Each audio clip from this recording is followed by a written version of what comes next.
సంపద సృష్టించడము మా పార్టీకే తెలుసు, దానికి మంత్రం కూడా మాకే తెలుసు అని చెప్పేసి మాయ మాటలు మాట్లాడావు.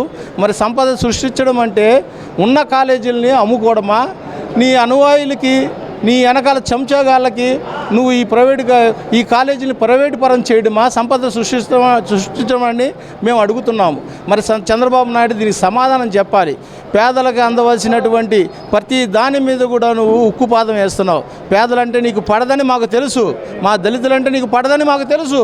నువ్వు ఎన్నోసార్లు చెప్పావు దళితుల్లో పుట్టాలా అని చెప్పేసి అన్న మాటలు నువ్వు అన్నావు. అసలు దళితుల ద్వారా వాసన వస్తుందని చెప్పినోడు మీ మంత్రివర్గంలో ఉన్నారు.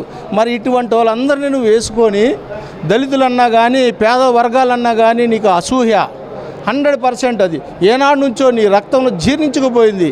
జగన్మోహన్ రెడ్డి గారు పేదల పక్షాన ఉన్నాడని చెప్పేసి పేదలకి అన్యాయం చెయ్యాలన్న ఉద్దేశంతో నువ్వు జగన్మోహన్ రెడ్డి గారి పేరు రాకూడదు అన్న ఉద్దేశంతో నువ్వు ఇలాంటి బూటకపు మాటలు మాట్లాడుతూ అన్నీ చేసేస్తున్నాను, అన్నీ వచ్చేస్తున్నాయి. చంద్రబాబు ఏనాడైనా కానీ ఆయనకు 5 సంవత్సరాలు ఇస్తే రాబోయే 2020 అన్నాడు, ఏమీ లేదు. సువర్ణ యుగం చేస్తా అన్నాడు, ఏమీ లేదు. ఇప్పుడేమో 2047 2050 అంటున్నాడు. అంటే నీకు ఇచ్చిన 5 సంవత్సరాలు నీకు సరిపోదని చెప్పేసి ఒప్పుకుంటున్నటువంటి దద్దమ్మ సీఎం నువ్వే.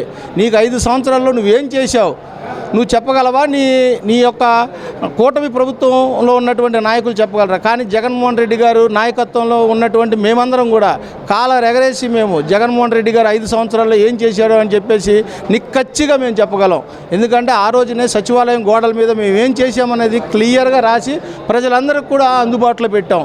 నువ్వు నెట్లో కొట్టుకుంటావో కంప్యూటర్లో చూసుకుంటావో దేంట్లో చూసుకున్నా కానీ మేము క్లియర్గా బోర్డు మీద పెట్టాం. నువ్వు ఈనాడు నువ్వు చేస్తున్నటువంటి ఏ పథకమైనా కానీ నువ్వు ఈ రకంగా సచివాలయాల గోడలకు కానీ నువ్వు ఎక్కడైనా కానీ క్లియర్గా ప్రజలకు చెప్పగలుగుతున్నావా? 3 గ్యాస్ సిలిండర్లు అన్నావు, 3 ఇవ్వగలిగావా? ఉచిత బస్సు అన్నావు, కరెక్ట్గా ఇవ్వగలుగుతున్నావా? మా అక్క చెల్లెళ్ళు ఎంతో ఇబ్బంది పడుతున్నావు నువ్వు ఇచ్చినటువంటి ఉచిత బస్సు అన్న పేరు. నువ్వు మాట వరుసకి ఇస్తాను చేస్తాను అంటావే తప్ప ఏనాడు ఏది ఇవ్వవు పేద ప్రజలకి, ఏనాడు ఏది చెయ్యవు. 100% రాబోయే కాలంలో నీకు గుణపాఠం చెప్తారు. ఏమనంటే డబ్బు సృష్టిస్తానన్నావు, నువ్వు సృష్టించుకుంటున్నావు, నీ కొడుకుని సృష్టించేస్తున్నావు.